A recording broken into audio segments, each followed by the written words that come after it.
Vous pouvez être occupé à faire beaucoup de choses, mais sans accomplir un résultat ou progresser du tout.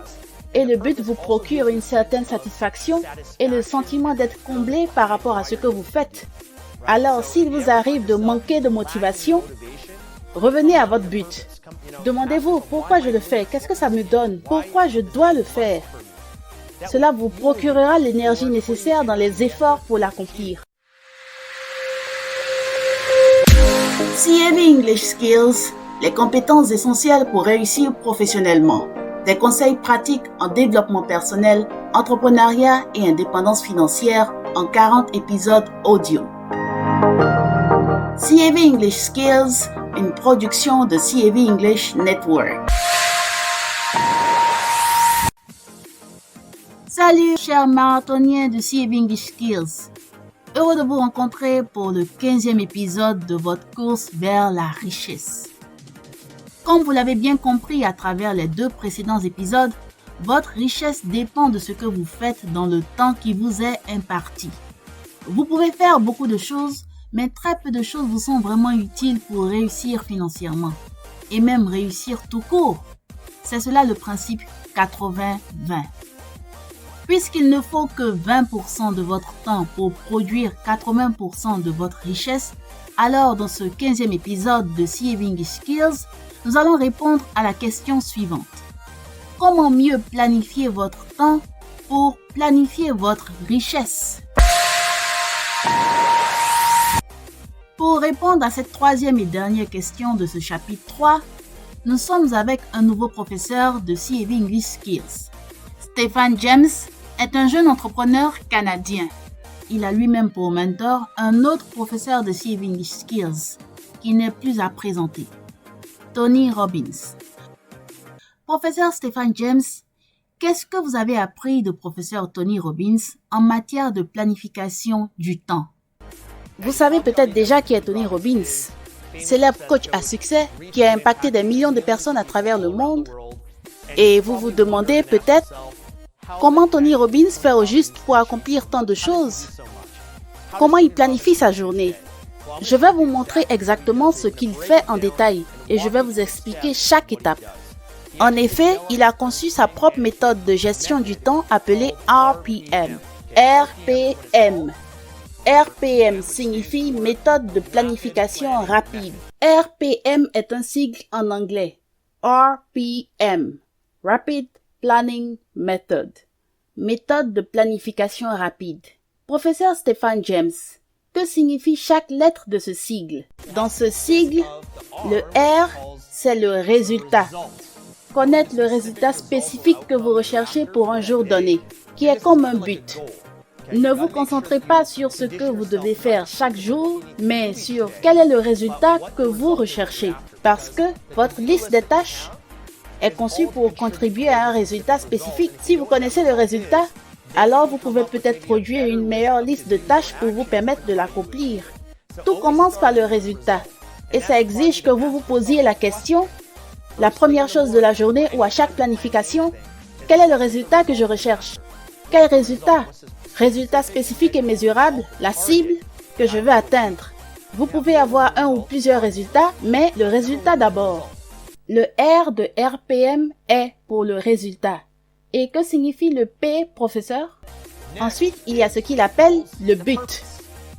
Le but, c'est pourquoi vous voulez accomplir le résultat. Donc, demandez-vous pourquoi je veux cela.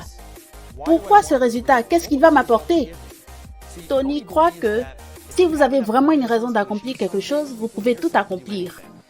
En fait, cette raison, ce but, va vous donner le carburant qui va vous motiver et vous permettre de l'accomplir. Beaucoup de personnes essaient d'accomplir des choses chaque jour sans but. Ils sont coincés dans les activités et ils confondent activité et accomplissement. 2 choses très différentes. Vous pouvez être occupé à faire beaucoup de choses mais sans accomplir un résultat ou progresser du tout. Et le but vous procure une certaine satisfaction et le sentiment d'être comblé par rapport à ce que vous faites. Alors, s'il vous arrive de manquer de motivation, revenez à votre but. Demandez-vous pourquoi je le fais, qu'est-ce que ça me donne, pourquoi je dois le faire. Cela vous procurera l'énergie nécessaire dans les efforts pour l'accomplir. Et que signifie la 3e lettre du sigle RPM? Le M, c'est ce qu'il appelle MAP, qui signifie plan d'action massive. Massive Action Plan. Maintenant, vous avez le résultat, vous avez un but derrière. Maintenant, quel est votre plan d'action massive? En vous basant sur votre liste de tâches à faire, vous pourrez alors atteindre le résultat. C'est donc la méthodologie. Nous venons de voir l'explication théorique de la méthodologie RPM de professeur Tony Robbins. Professeur Stephan James, comment la mettre en pratique avec un exemple concret? À présent, je vais vous montrer en détail comment ça fonctionne. La première chose que vous avez à faire avant de commencer votre journée et appliquer le processus RPM, c'est d'avoir une vue d'ensemble. Il s'agit en fait pour vous d'écrire tout ce à quoi vous pensez, ce que vous devez faire ou ce que vous voulez faire. Il donne un exemple en disant ceci.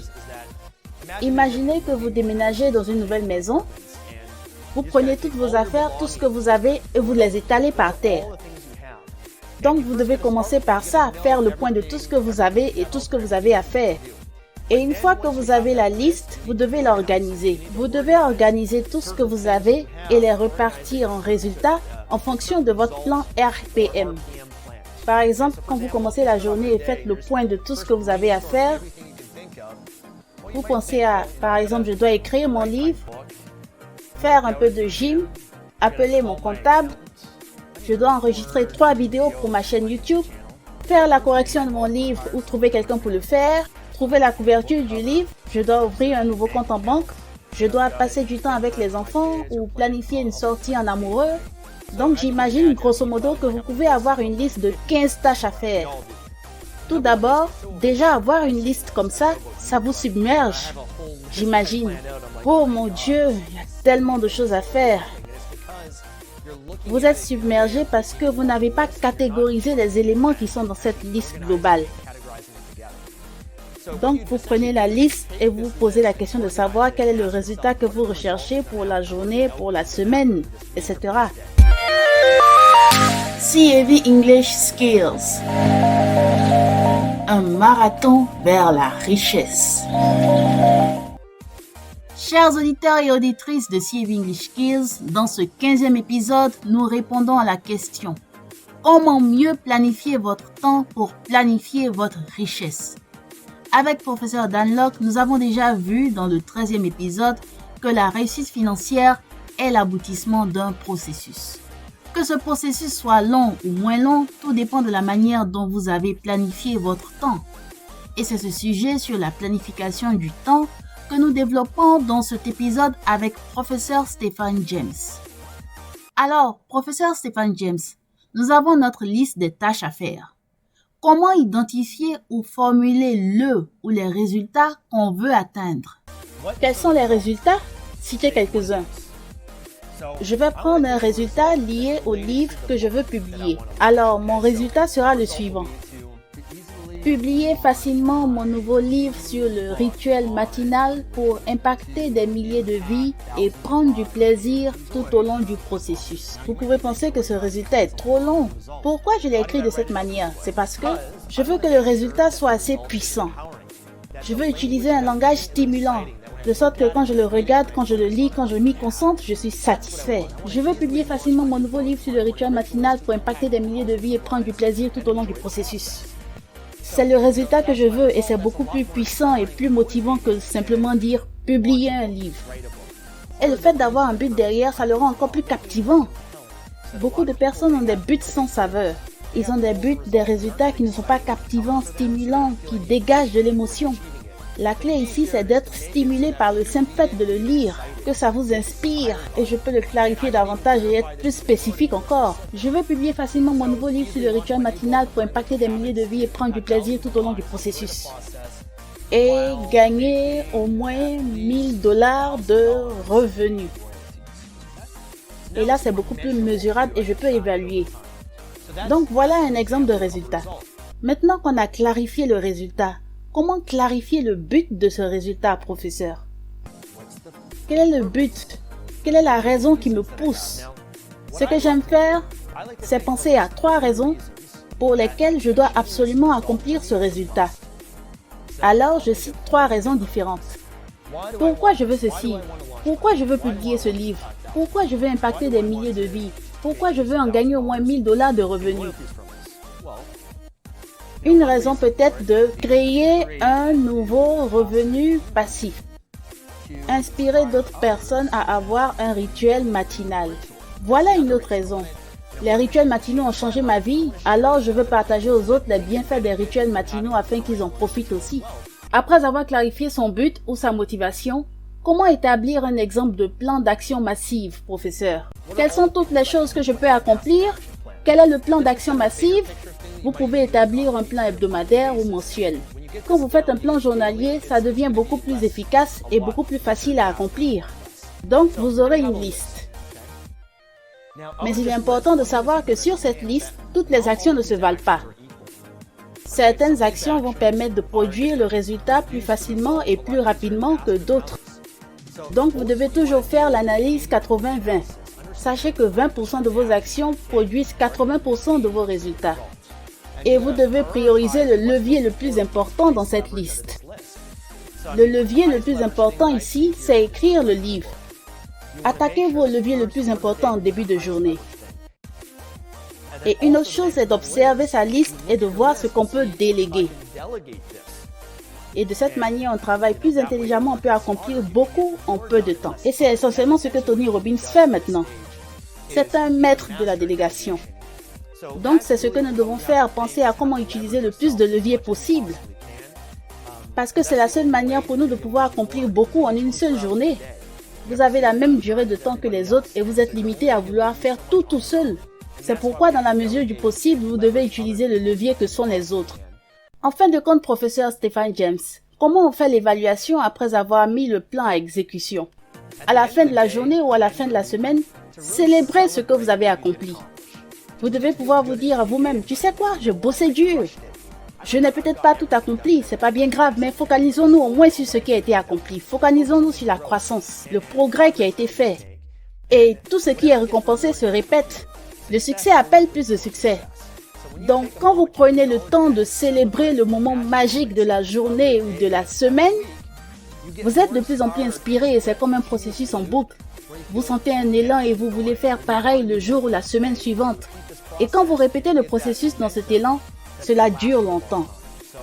Voici comment Tony Robbins planifie ses journées. Je le recommande fortement et je le pratique moi-même tous les jours. Et ça vous procure un sentiment d'accomplissement parce que maintenant, vous ne faites plus les choses de façon aveugle, sans raison ou but précis. Vous commencez par ce que vous voulez, pourquoi vous le voulez et ce que vous devez faire pour l'accomplir. Comment mieux planifier votre temps pour planifier votre richesse? C'est avec ce 15e épisode que nous concluons ainsi ce 3e chapitre de CAV English Skills consacré au temps.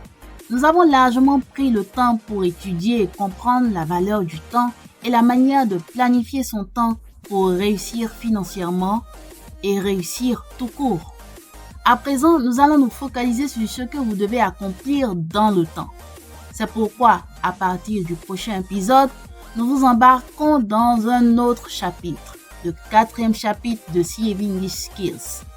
Vous découvrirez ce que les professeurs de CAV English Skills ont pris comme décision et posé comme action pour bâtir leur fortune. Merci de votre fidélité et votre assiduité. Et surtout, gardez le rythme pour la suite de votre marathon vers la richesse. À bientôt!